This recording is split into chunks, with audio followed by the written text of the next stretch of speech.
وعلى آله حق قدره ومقداره العظيم إن الله وملائكته يصلون على النبي يا أيها الذين آمنوا صلوا عليه وسلموا تسليما على آله وعلى آله وأصحابه وسلم تسليما سبحان ربك رب العزة عما يصفون والسلام على المرسلين والحمد لله رب العالمين yàlla may mu jël président ndam.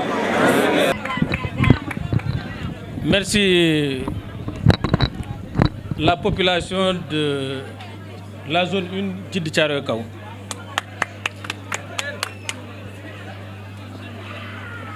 maa ngi leen di gërëm di leen sant di sant ma sœur mon ami Sophie Ndiaye Sissoko di sant l'expert l'ingénieur financier mon frère Ousmane Ndoye les jeunes Daouda Seck ak nos imams de quartier les bajjen gox et les présidents de comité. Vous savez, le débat qui est posé ici, moi je suis très à l'aise parce que moi je suis un homme très libre. Je ne suis pas un politicien. Je ne vais pas vous raconter des histoires. Je pense que nous avons contribué à amener le président Macky Sall au pouvoir. C'était la solution pour le Sénégal. Moi, je pense que j'avais trouvé la solution déjà. Pourquoi? Vous avez tous témoigné ici que le pays a profondément changé. À commencer par vous. Moi, je suis étonné que vous dites vous-même que le pays a profondément changé et que ici, le changement vous a touché. Et on dit comme s'il n'y a rien n'a été fait. Il faut qu'on se dise la vérité. Soit nous acceptons de vivre dans un monde moderne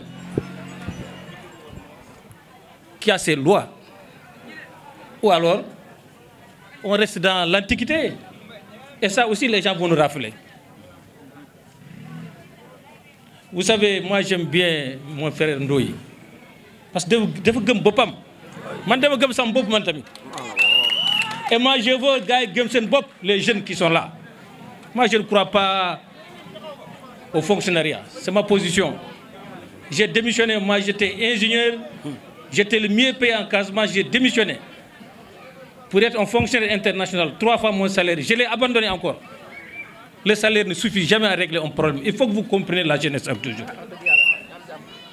Le modèle français qu'on nous propose ici, que le Sénégal suit, a atteint ses limites, ça ne marche pas, ça ne développe aucun pays. Que tout le monde soit des fonctionnaires, que tout le monde soit fonctionnaire, ça ne développe jamais un pays. Qu'on prenne les finances de l'État, les finances publiques, distribuer des salaires pour payer les politiciens, a montré ses limites. Abdoulaye Wade l'a fait. Et vous l'avez chassé. Vous l'avez chassé. Et je dis, nous au Fouta, nous sommes arrivés, Abdoulaye Wade avait mis 5 ministres, dont 2 ministres d'État. Entre 20 et 22 DG et députés, sénateurs, présidents du conseil d'administration. La première élection de 2009, sur 11 communes, nous avons pris les 6, on n'avait même pas un conseiller, nous. Pourquoi? Parce que tout simplement, les populations là qui votent, c'est la majorité. Il faut que aussi nous, les politiques, nous comprenions que nous ne sommes pas la majorité. Et quand les gens me disent, mais Arouna, mais je dis, et ceux qui votent pour nous,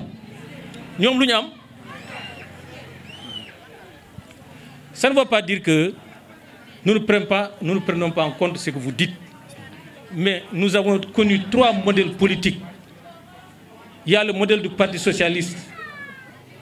En ce moment, moi, j'étais contractuel de l'État. Nous, la plupart des Sénégalais, en ce moment, qu'ils ont démissionné de la fonction publique pour devenir des fonctionnaires internationaux parce que fonction publique amulon njëriñ. Ingénieur 125 000 francs la ñu am ingénieur 125 000 francs la ñu doon fay. nga def bac plus 5 wa bac plus 7 nga ñëw gars yi jox la 125 000 francs. ñu daw nekk fonctionnaire international man ñëwum ba léegi. Abdoulaye Wade ba ñëw Abdoulaye Wade a amené un autre modèle. Abdoulaye Wade, son modèle était que damay jël xaalis réew mi jox ko politiciens yi ñëpp kontaan. Tu vois quelqu'un boo xam ne deful dara amul benn qualification parce que politicien rek il devient milliardaire. Et les gens ont abandonné. J'ai vu maintenant ku am chef d'entreprise tëj sa entreprise dem def politique ku nekk fonctionnaire international abandonné fonction internationale nekk politicien parce que Abdoulaye Wade a dit mun nga am xaalis sans travailler. Ñu topp Abdoulaye Wade pendant 12 ans après on a vu que ça ne marche pas, on l'a renvoyé. Quand Abdoulaye Wade était vers les dernières années d'Abdoulaye Wade, mais il y avait des émeutes d'électricité amuloon fii. Vous étiez dans l'inondation. La vie chère, les gens manifestaient partout. Les gens pensaient que l'énergie kenn mënul régler affaire courant. Man bi mu nekk hôtel première fois ma ñëw fi gars ñëw fekk ma sama hôtel ñu ne ma Arouna président Macky Sall su régler affaire courant rek doy na mun na am deuxième mandat. Mais en 2 ans on a réglé le problème de courant gars yi fàtt nañ ko sax léegi fàtt ngeen affaire délestage.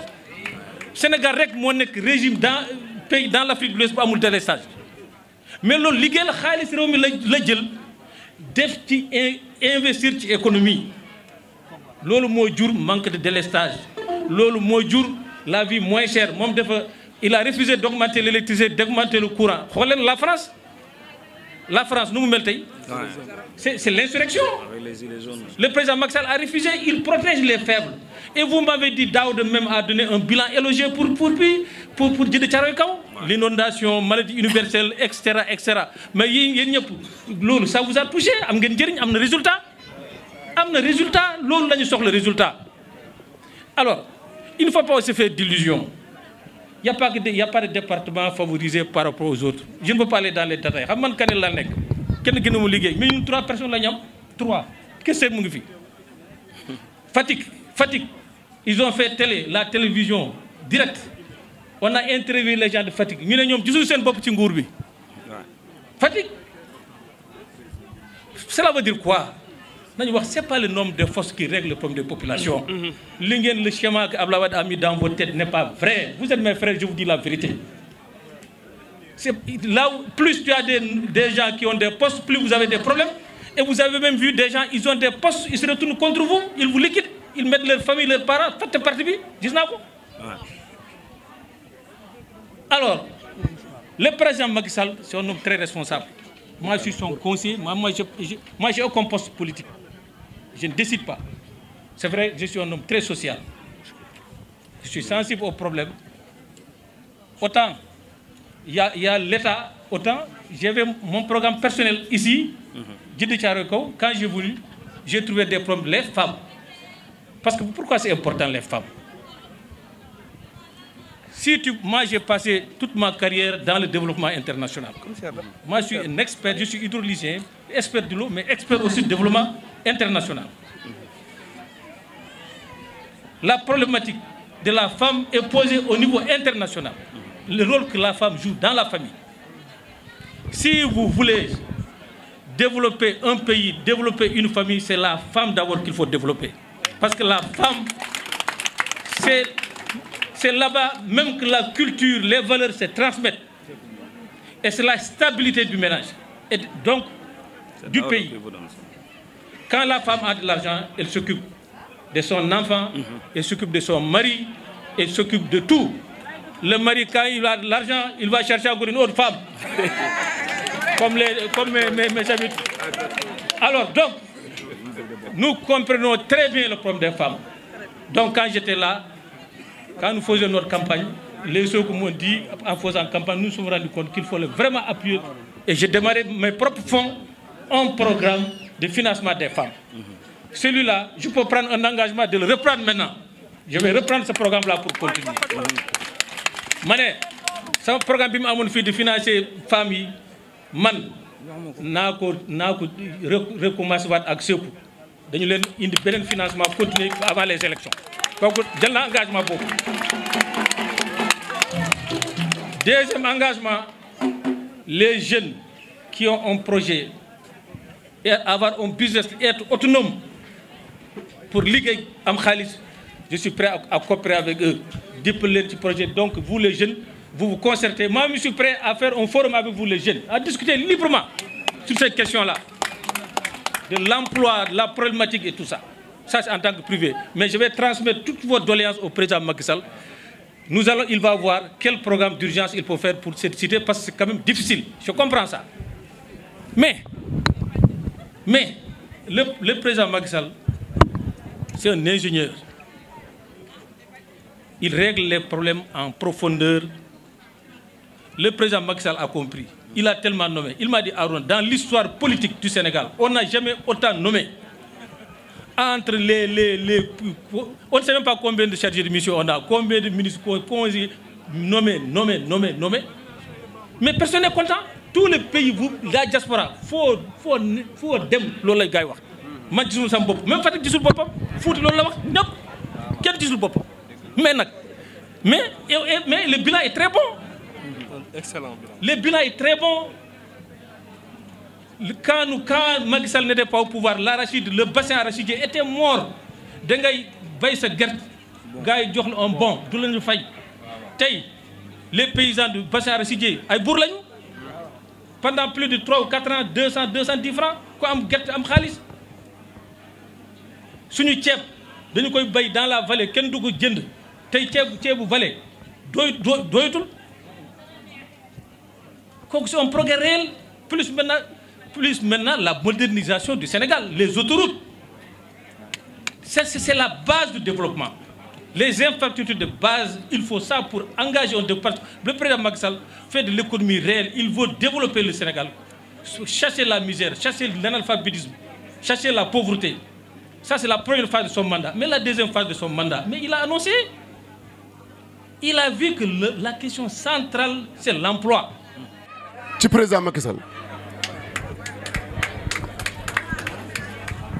dëgg naa léegi ñu koy wax monsieur Solution dëgg la monsieur Solution la am na ay politiciens yu bëri ñuy jaar ci gox yi jaar ci réew mi mais Arouna Dia lu muy liggéey ak lu muy def ak lu muy jàppale président Macky Sall léegi ban politicien buy ñëw nga wax ko sa soxla mu fajal la léegi kookal la am ngeen léegi ki ngeen naan daa feebar Arouna Dia nee na dinaa ko yóbbu Tunisie faj ko loolu kan moo koy def Arouna Dia jërëjëf Arouna Dia awujalaam holyoom wujalilaam kay wujani ngarmaagu awul jala goobi googi indal baadi la kaara zawga so gonga feño fenani wirnala kayna ko mbaali wuroji ñangir laddeji geyle yo e geyle so nangi fuɗi jungo wonta wirnu